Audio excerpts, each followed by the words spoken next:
সারা বিশ্বের যে কমিউনিটি, যে গ্লোবাল কমিউনিটির কাছে তারা যেন একটি স্ট্রং বার্তা পৌঁছে দেয়, যাতে অনতিবিলম্বে এই গণহত্যাকে বন্ধ করা হয়।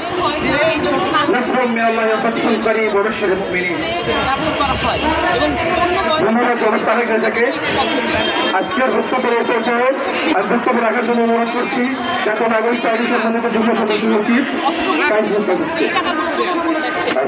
সবাইকে। আমরা এমন একটি সময় আসলে দাঁড়িয়ে কথা বলছি, ঈদের সময়, এটা কিছুদিন আগেই গিয়েছে, তো আমরা দেখতে পেয়েছি গাজাবাসী কিভাবে ঈদ পার করেছে।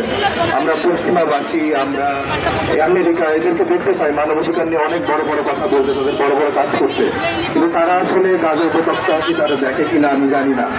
তাদের এখন দেখতে হবে, দেখতে বাধ্য করতে হবে।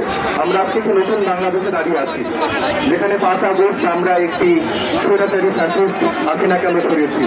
এটি কিন্তু অনেক দেশের জন্য একটি নতুন বার্তা দিয়েছে। যে আরবের দেশগুলো রয়েছে তাদের জন্য কিন্তু একটি নতুন বার্তা, যে আমরা চাইলেই সম্ভব, আমাদের মধ্যে ইউনিটি থাকলে অনেক কিছু করে দেখানো সম্ভব। আমাদের আরবের যে দেশগুলো আছে তাদের মধ্যে কিন্তু আমরা কোনো রকম ইউনিটি দেখতে পাই না। আমরা মুখে মুখে দেখি সৌদি আরব থেকে শুরু করে বিভিন্ন যে দেশ